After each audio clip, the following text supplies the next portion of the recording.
Any game that follows a successful predecessor is bound to be burdened by its hype. Everyone excited to emulate the feeling they got when they first played the original. That fresh, unique feeling that ceased to exist before that very moment. That's what we hope to recapture in a sequel. But reality doesn't cater to this. It can be tricky to balance retreading familiar territory, while simultaneously injecting new blood into an experience. Lean too far one way or the other, and you risk alienating your audience or simply boring them. This is how hype for a game can eclipse its potential, and set many a player up for disappointment. Even though the game delivered a balanced and worthwhile experience, did it reach the heights of the first installment? Maybe though we were left with a high quality piece of art, it still failed to satiate our suppositions. Great game, greater expectations. On the 10th of September 2021, a PlayStation showcase would give us our first brief cinematic look at Spider-Man 2, leaving us with only a release year, 2023. Not shocking to say the least. The pseudo-sequel side story Miles Morales had released under a year prior, so hearing any type of news on the next game was frankly insane, especially since between that game and this announcement, Insomniac had released an entire Ratchet & Clank game as well, so their resources must have been wearing thin. That's not even mentioning the Wolverine game announcement that also showed up in that very same presentation.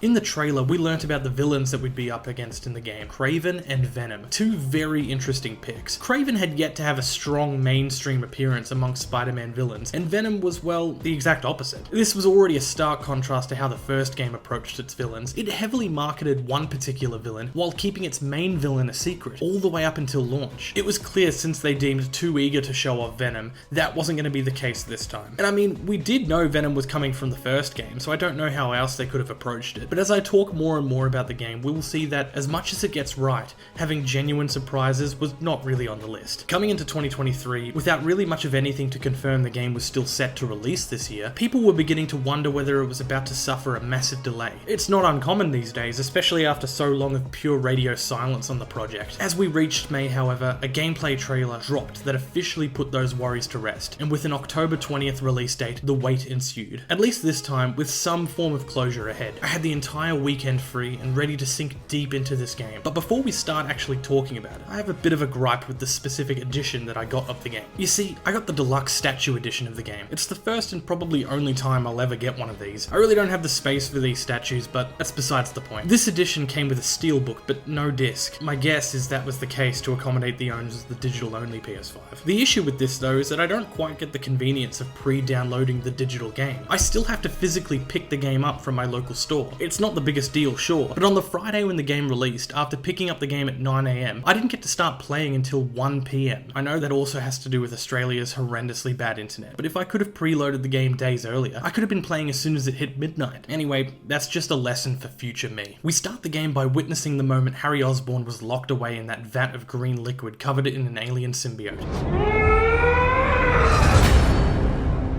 Then, skipping a few years ahead, we catch back up with both our Spider-Man, Miles Morales taking one of his many classes in Brooklyn Visions, and Peter Parker teaching that very class at Brooklyn Visions. This doesn't last long, however, as a surprising return villain begins to wreak havoc over the city, requiring both Miles and Peter to suit up and switch to their other responsibility in life. You could call this our Kingpin equivalent mission, really setting the scope for the game, and it becomes clear from the get-go that the emphasis of this game is placed almost solely on the bombastic and crazy tech of the PS5, delivering visually incredible set pieces while allowing the slower, more character-driven aspects of the first to feel a bit more like an afterthought. Don't mistake it, there are character arcs here, one of which I'm a massive fan of, but compared to the first game, I don't feel quite as strongly about them. Though to be fair, this could have been a choice to avoid repeating themselves. The Sandman fight is a step up from the Kingpin mission gameplay-wise, but I have to say, Spider-Man 1's first mission felt like it had an entire 8 years of Spider-Man history leading up to it, whereas Sandman going berserk feels like another Tuesday. Again, the priorities of Spider-Man 2 show clear. You're put through the same handful of tutorials the last couple games already showed you, which players that last played Spider-Man 2 years ago will probably appreciate the relearning, but there are a few things that are new here. Those suit powers were not present in Miles Morales. I was still sort of disappointed to see them completely gone from this game. They gave the extra suits a whole lot more charm and character, and could make subsequent playthroughs more interesting when you had new suit powers you'd never even tried before. With Miles, it was clear his bioelectricity attacks were the replacement, and that was fine, but but in this game, Iron Arms and later on Symbiote attacks replaced them for Peter. I understand it may have been a bit much to balance all of these different special attacks, but now your customization to your combat arsenal is so slim in comparison, which confuses me to no end when they decided to add more layers to the combat system this time around. Enemies are all around more aggressive, have a slight buff to health and damage potential, and have the ability to attack you with unblockable attacks. The game is all around a good deal harder than the last two games. Though the start may not give that impression, it becomes abundantly clear once the Hunter faction begins to show up. The game being harder is certainly a subject that'll have a myriad of different opinions. If you watched my video on the Spider-Man 1 DLC, you'll know that I'm a big fan of getting my ass kicked in these games. I enjoy having to really try and strategize to move forward, so personally I couldn't be happier that Spider-Man 2 holds on to that difficulty. I played on normal difficulty as I usually do with new games, but soon enough I'll go back in on the New Game Plus at ultimate difficulty. As Peter is thrown high in the air, falling to his death, we are introduced to one of the most marketed features of Spider-Man 2, the web wings. For good reason too. I'll go more into this when I'm talking about the open world game loop, but for right now I'll say that they are very fun to use. After subduing Sandman, the game once again takes us through some familiar territory, teaching us how to use the map, the Friendly Neighborhood app, and also drip feeding some of the collectibles for us. The way they work is quite a bit different than the previous game. When the first of a collectible chain is collected, the map would usually tell you exactly where the rest are. In this game, however, the only indication you get is whatever the district list on the left of the map says. That means that you actually have to explore the city somewhat to find the collectibles. Hints like flying drones or mini sandstorms can help you identify when you're close to a point of interest. Once again, completing the main missions and side missions rewards you with an amount of XP that'll level you up once in a while. The skill points you earn from leveling up can be used on the new skill tree or ability list. All these new skills are new to the game, as previous skills from Spider-Man 1 and Miles are either already a part of your arsenal or just kind of missing. Each Spider-Man gets their own individual tree, as they can upgrade moves unique to them, but there is also a combined skill tree that'll unlock moves for both Spider-Man. It can be a bit daunting to know exactly what to go for first, especially with the difficulty spike I mentioned earlier, but luckily nothing here is something you need for any particular part of the game, though there are some I highly recommend. Focusing on the shared skill tree is a great start, as both Miles and Peter learn arguably better abilities just through the storyline. The first upgrade on the shared tree is a slingshot launch. Though not a combat upgrade, the slingshot launch will come in handy when traversing the new open world. New York hasn't changed a ton from the first game, but you do get an entire new half of the city to explore, the Queens and Brooklyn boroughs. They serve as lower, more suburban areas, where the web wings shine the brightest. Okay, yes, the web wings. Let's talk about them. I truly believe that with the inclusion of the web wings, Spider-Man traversal has virtually been perfected. Now, I don't deny there are some tweaks here and there to continue smoothing things out for the future, but if we're talking large strides, they've done it. The sheer speed you can accomplish with a carefully crafted combination of these moves is insane, and going back to either of the previous games seems so sluggish in comparison. We come across what sits in these mini sandstorms, a glowing orange crystal guarded by what seems to be mini Sandmans running on autopilot. Once we defeat them, we collect the crystal that contains some of Sandman's subconscious. Scouring the map for more mini sandstorms, we can uncover a bit more of Flint Marko's life before his boss fight, including his relationship with his daughter. The whole subplot makes it all too clear that his rampage at the start of the game was absolutely a retaliation against the Hunters that provoked him. His daughter was his whole world, and it frankly did not matter to him the damage he did to protect her, just as long as she was safe. Flint thanks the Spider-Man for recovering the rest of his subconscious, and in a show of goodwill, they deliver the finished crystal statue to his daughter, giving her hope that her father won't be gone for too long. The rest of what you would call the intro bombards you with the remaining star players for the story, starting with Harry Osborn. Now, to rip the band-aid off, Harry does become Venom in this story. If you somehow missed the spoiler warning at the start of this video, or missing all the blinding context clues that this would be the case, or you got gaslit by the developers into thinking maybe it wasn't Harry, doesn't matter. He becomes Venom. And with this change, there are some things I love, but some things I don't. I'll get more into the Venom specific things later on, but for now, let's talk about Harry. The first game didn't have much Harry at all, and what little Harry it did have were the voicemails left when you did any of the Oscorp lab missions. The messages left seemed to indicate that Harry had very little hope that he would survive his sickness. But now, after a couple of years, he's back, in the flesh, in front of Peter. We get a flashback mission showing how Harry found out Peter was Spider-Man, except,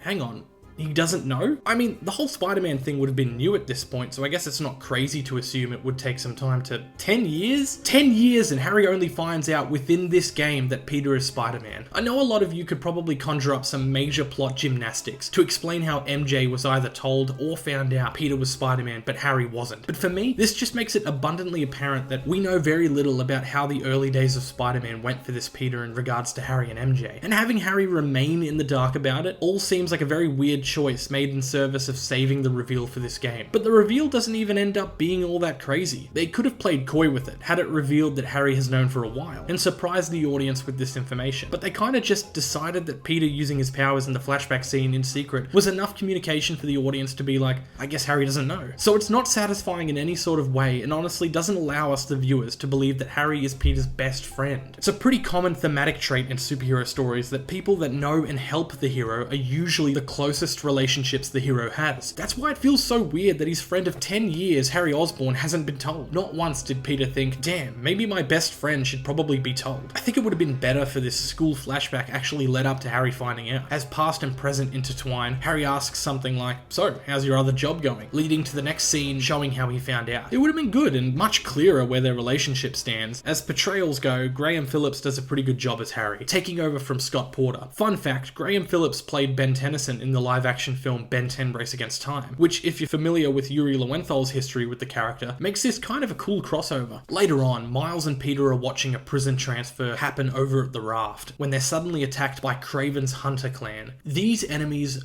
are awesome. This may not be a common opinion, but if you remember what I said in my Spider-Man DLC video, I love a challenge. And while the base game did have the Sable agents, the armored and minigun wielding enemies for the City Never Sleeps were what I loved to hate. The hunters feel like a natural evolution of that difficulty. The variety of different hunter types was great, and though I think they may have introduced too many of them too early in the game instead of pacing them out throughout, by the end of the game we are still left with a threatening enemy faction, unless you count stealth. They absolutely suck at that. Just lore-wise, I don't know why they would keep them so brain-dead when you're in stealth. When I heard that hunter enemies were going to be in the game, I was sure we'd see an improvement to their stealth AI, but no, they remain just as stupid as the enemies from the previous game, and that's a shame. It's even more confusing when you remember that Miles has his invisibility power. No joke, I think I forgot that he even had that several times in the game, and I think it's because its utility just boils down to an easy kill or two, and the game doesn't invent new or interesting ways to use it. He does, however, get cool new Venom electricity based powers. Funny how both Spider-Man get new Venom powers in this game. Just on a tangent though, I've always disliked how they call Miles' electricity Venom powers. We've already got a whole character named Venom. Like, I get the idea, it's like a Venom sting, but at that point just call the powers his sting. I don't know. Anyway, these new Venom powers are blue in colour, and are basically better in every way. Every time I unlocked a new Venom power, I instantly replaced one of the old ones. Not just because they're better in my opinion at least, but since suit powers are unfortunately no longer a thing, I had to take advantage of every new ability to get some form of gameplay variety. Finally, the Spider-Man are introduced to Kraven, and he's gone. Yeah, he gets away with Scorpion and Mr. Negative, the latter rattling Miles specifically so. But after a little pep talk with Peter, they go on their way. Peter meets up with Harry at the Emily May Foundation, a scientific institute that basically serves as the natural progression of the Oscorp stations. Harry wants Peter to team up with him and run the Foundation together. The idea intrigues Peter, as it would be a whole new way of saving lives, and would also allow him to give up the inconvenience of being a superhero. And with Miles as a perfectly capable Spider-Man in his own right, maybe that's something he could really do. After that, we're introduced to the enemy bases of this game. 3 hunter blinds, essentially mini bases, serve as the precursor to one full-sized hunter base. This does change the way you do bases slightly, but if you're like me, you did all the blinds one after the other and then the bases one after the other anyway, essentially nullifying the pacing change they made. In the story-specific base, you discover that Kraven isn't rescuing these villains to team up, but instead challenging them to death battles. And so far, we know that Scorpion did not survive. This does lead the Spider-Man to reaching out to potential targets of Kraven, starting with Felicia Hardy, the Black Cat. This mission is awesome, and definitely felt like Insomniac wanted to borrow just a tad of portal-based set-piece ideas from their previous game Rift Apart, and I'm not complaining. After ensuring her safety, Miles heads up to meet with Peter and the gang at Coney Island for a night out, but is distracted by a well-known foe.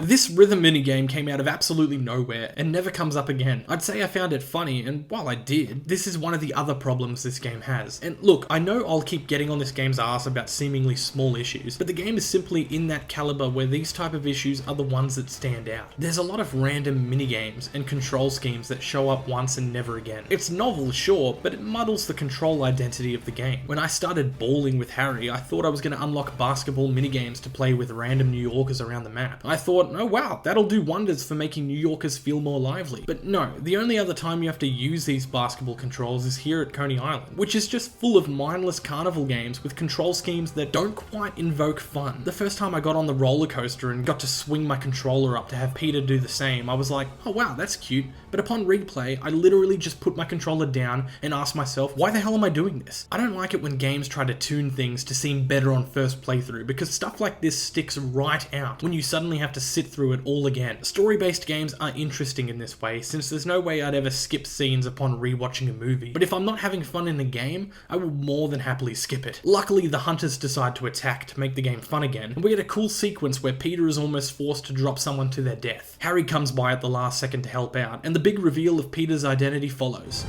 Harry! Pete? Yeah, kinda underwhelming. Harry has known Peter for who knows how long. Spider-Man has been around for about 10 years at this point, and Harry just seems slightly tickled that his best friend just happens to be Spider-Man. Oh yeah, and of course, Harry has the symbiote. In the Coney Island scuffle, Tombstone was abducted by the hunters. Peter, along with his new Agent Venom-looking Harry, go to investigate. We find out here that the symbiote is not weak to fire, something that differs from the comics. I feel like mainstream Venom lore has been moving away from a lot of his more obscure weaknesses for a while, just to focus on frequency-based attacks. So no surprise there. While all that noise is happening, MJ goes to check on Dr. Connors, another possible hunter target due to his reptilian alter ego. He was of course kidnapped, and MJ follows along to see what else she can learn about Kraven. Yes, that's right, MJ missions are back, and while a lot of people groan at the sight of them, I actually heavily respect the commitment to making them work. This time she's able to actually face more of the danger, and as the game goes on, actually turn into a bit of a third-person shooter type mission. I think they're actually really cool, and I'm glad to have them back personally. Being able to make a mistake and still come back from it rather than just failing instantly creates way better pacing for these missions too. One of the craziest things you discover in this mission is the fact that most of the Sinister Six, in addition to Shocker, have been killed by Kraven. Diary entries chronicle the short fights he had with them all, and while it does position Kraven as a massive threat, it is kind of disappointing how little fanfare these fan-favorite characters get on their way to the grave. Once Peter and Harry catch up, Connors has been re-injected with a souped-up version of his lizard formula, and Kraven comes crashing the party to stab Peter to death, and sadly, Peter dies of his injuries, never to be heard from again. That is until the symbiote decides to bond with Peter. Now, to put the entire symbiote storyline into a few words is difficult, but I think when it comes to specifically the black-suited Spider-Man part of the story, they do a great job. Venom? Not so much, but I said I'd get there, so just keep your symbiotic pants on. The symbiote powers gameplay-wise kind of serve as an all-encompassing suit power, which again is kind of why the suit powers aren't in the game. They are better in every way to the Iron Arms and are more fun to use anyway, but you also get a rage mode that you can use that has you chaining finisher after finisher on your enemies. Obviously from now on, Peter has a bit of an edgy side to him, but the suit convinces him that the extra power is worth it, and to us the player, I kind of agree. Eventually, Peter discovers that Kraven seems to be on some late-stage chemotherapy medication, suggesting that Kraven may not have very long to live. And if you haven't figured it out by now, Kraven actually doesn't want to leave New York alive. He's set the stage for this to be his final hunting grounds, and he wants to go out losing fair and square, dying to a beast deserving of his head. It's an interesting take that I haven't personally seen done with Kraven. The fact that he wants to lose, but literally can't find someone strong enough to beat him. This changes though when Kraven is reintroduced to Spider-Man, with the far more aggressive side the symbiote has brought out of him, officially becoming his new target. In the meantime, they both go hunting for the newly released Lizard. This large sequence of a mission is probably my favourite in the game. It's not surprising they chose it to be the centre of the gameplay reveal, controlling both Spider-Men both in and out of stealth, a fast-paced chase scene, finishing with a massive boss battle with the Lizard himself. This boss fight was difficult for me the first time I played it, and even after finishing the entire game, I still stand by this fight being the hardest. But as you know, I love the challenge, so it's also, in my opinion, the best. The aggressive nature of the Lizard makes the fight so chaotic, and the addition of the unparryable attacks start to make you think twice when spamming the parry button. After beating the Lizard, Dr. Connors has returned to us and gives us some much needed backstory for the black suit. Mere years ago, the suit hitched a ride on a small meteorite that crashed outside of New York. While Norman and Kurt were giving it a closer look, it grabbed onto Kurt's arm and forced Oscorp security to shoot it off. Can I just say that this is probably the stupidest story addition in this entire game? I always hate when they try and tie Connor's missing arm into the story currently happening. Why can't he just be missing an arm? His story as an amputee hits harder when he's been living most of his life with a missing arm. And this story thinks it's playing some big twist on us by saying it was shot off like a few years back? Yeah, I didn't need to know that. Actually, there is another story-related issue I have, and that's Danica Hart. I really liked her in Miles Morales, but in the meat of this story, she's written to basically already know the entire ins and outs of the symbiote storyline, despite no one else involved in Peter's life having this premonition.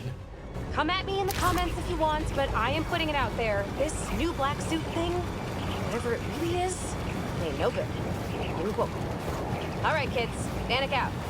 I just think it's a bit lazy for her to be the only person that seemingly has bad vibes about the suit, well before anybody else does, even though she has nothing to do with Spider-Man. As far as she knows, the suit is merely tech-based. Anyway, so Peter's an asshole now, happy to keep the suit away from a deteriorating Harry, and falls soundly asleep back at home, only for hunters to come knocking. Without waking him up, the suit springs into action, attacking the hunters, with us as MJ following behind. She calls in Miles, only for him to be stolen, and used as bait to lure the other Spider-Man to Kraven. But he will come to me soon enough.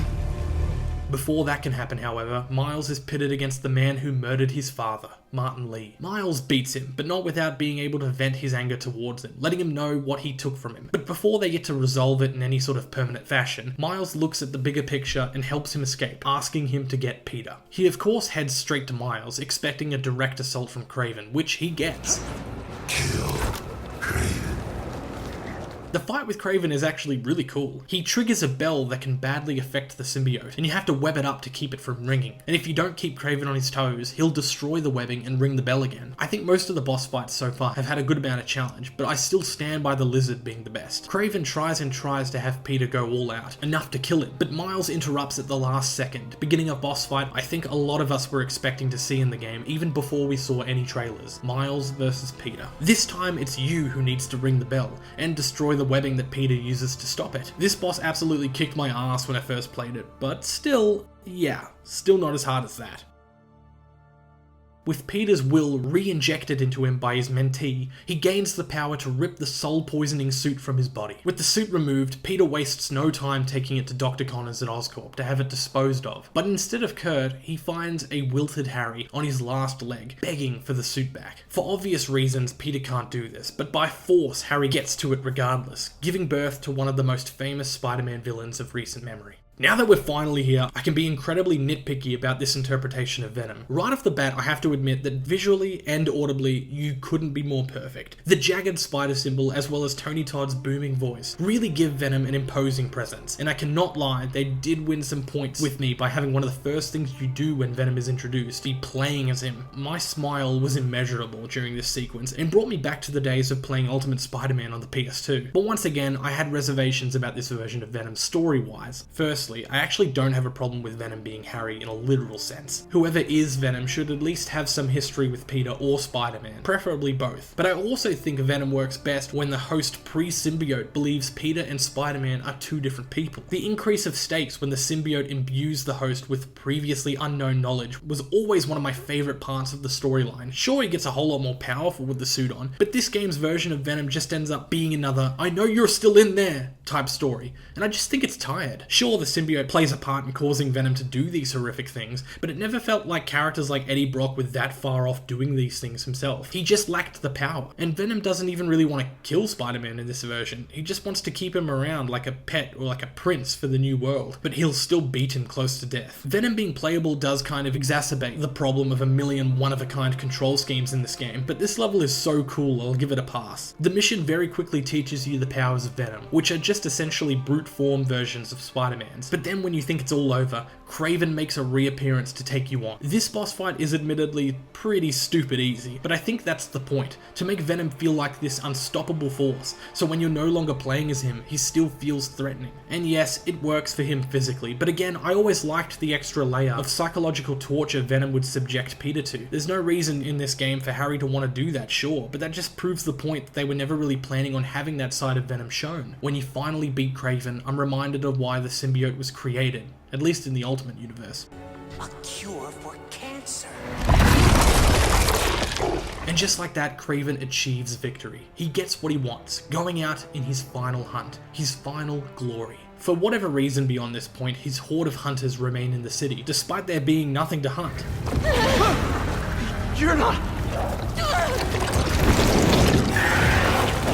Alright, so right towards the tail end of the game, we are introduced to our final enemy faction of the game, the symbiotes. So Venom can imbue people with their own less powerful hive mind symbiotes to do his bidding. The different colouring on them determine the type of attacks they'll go after you with, which does make them a little easier to deal with than the hunters at first glance. They do have a ton of health though, which can make dealing with multiple of them quite chaotic, but luckily we've got a new gadget to help us out.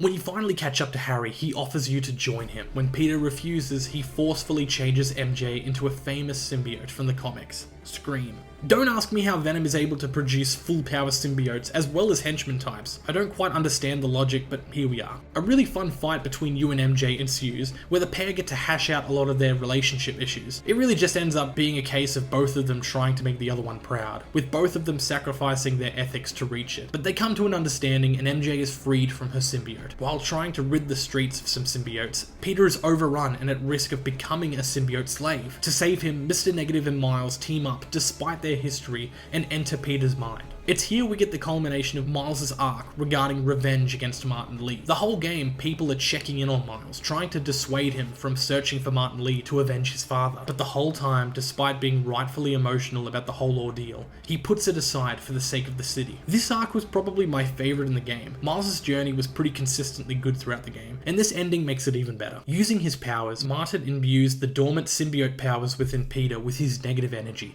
transforming it into the anti-venom suit. This ends up being a real roundabout way to just give you back the symbiote powers without literally giving you back the black suit. I think a lot of us saw this coming, but yeah, it makes sense from a gameplay perspective. I do wonder how they're going to tackle getting rid of it in Spider-Man 3. If they ever do. Since Miles gets jealous that Peter has a new suit, he decides to make one for himself, and it's not great. If you want to see where I ranked this suit along with every other suit in these games, I have a video I uploaded last year that I'll leave a link for in the description. Back to the story. Venom gets his hands on this like magic space rock and overruns the city with his symbiotic tendrils. This makes the city really aggressive towards you, similar to how it was when the prisoners escaped the raft in the first game. You can't go one block without being clotheslined by black goop. So it's time to take down Venom and stop this once and for all. The trio get back together and formulate a plan, and we start with the final and best MJ mission. I don't care what anyone says, I don't care that within the context she's overpowered. For me, these levels were fun, and the big symbiote mini-boss towards the end had me absolutely terrified. MJ steals the magic rock back while Peter leads Venom on a chase through Queens. Venom slams Peter into their old high school gym, and with a quick renovation from Venom,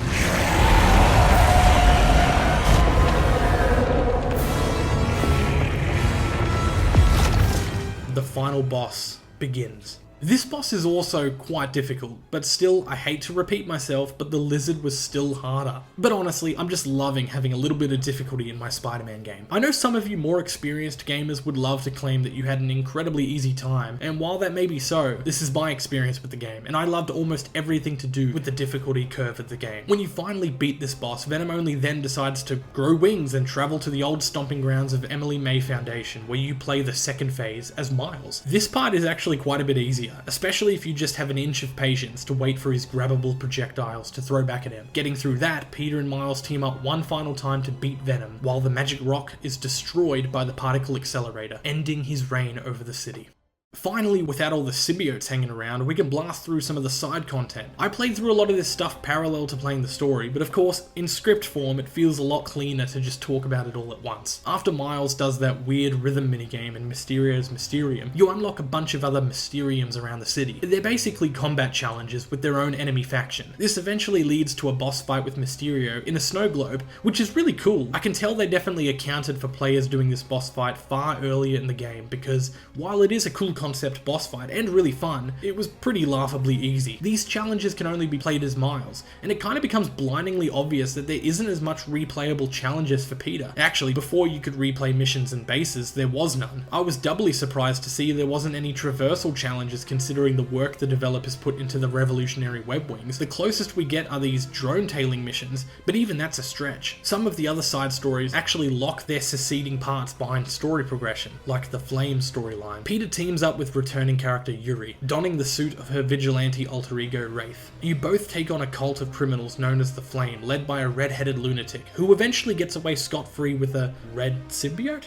Gosh, I have no idea who that could be. Once you do part of this story, Wraith can actually randomly show up when you're fighting crime throughout the city. This can actually also happen with Harry when he's in his Agent Venom stage. And of course, you can also be assisted by the opposite Spider-Man. Stuff like this is really cool, and I hope they add more and more possible team-ups in the next game. Some of the other side quests include small missions taking place at Vision's Academy, and even a mission where you play as Haley. This mission was a big surprise for me, and it was really cute to have a little pace breaker to learn more about Haley. I'm not the type of player who needs to be beating up bad guys the entire time I'm playing. I think taking the time to just live in a character's shoes can also be pretty effective if done right. There's a playable young Peter flashback that functions in a similar way, though this does have some bad guy beating in it. One of the standout side missions, however, is the Howard mission. I know a lot of you saw this coming. Though the main game does lack some heavily emotional moments, this mission will hit you right in the feels. Howard from the first game lets you know that he'll be going on an adventure and needs you to relocate his birds. Spider-Man swings alongside his aviary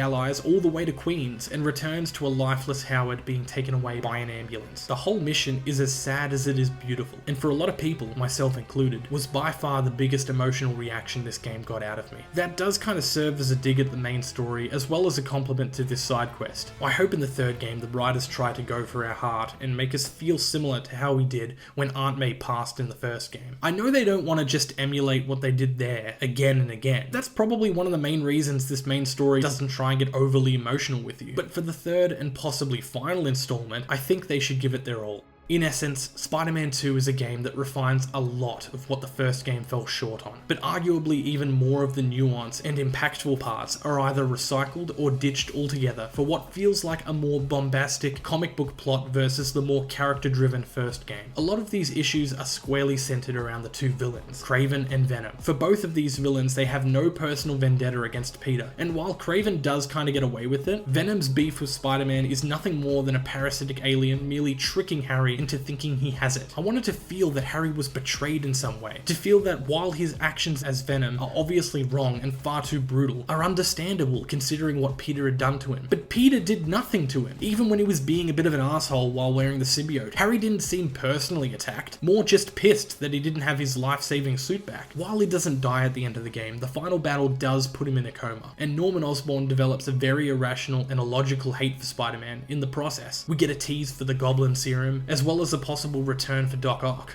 Oh, and Silk is probably coming in Spider-Man 3. I love the bait and switch, making us think the guy Rio was dating was the person of interest, when the entire time it was his daughter, Cindy Moon. And with that, another Spider-Man game comes to a close. I do love this game. Mechanically, it's a step up, and I hope they continue to be so. But the story does fall a bit short in some really critical areas. While it's a blast under the guise of a mindless superhero comic book game, that special feeling everyone got playing the first installment for the first time is not present. Plus, they really needed to add some replayability to it, and I'm not talking New Game Plus. Something more akin to the spider challenges Peter left for Miles in his solo game, but more of it. It feels weird to sit here and list out demands like I'm a child before dessert, but if I can remedy this harshness in any way, it would be to say that Insomniac is one of the most consistent developers ever when it comes to delivering a fun title. But I think I speak for a lot of people when I say that after a while, people receiving great games will eventually start to develop greater expectations.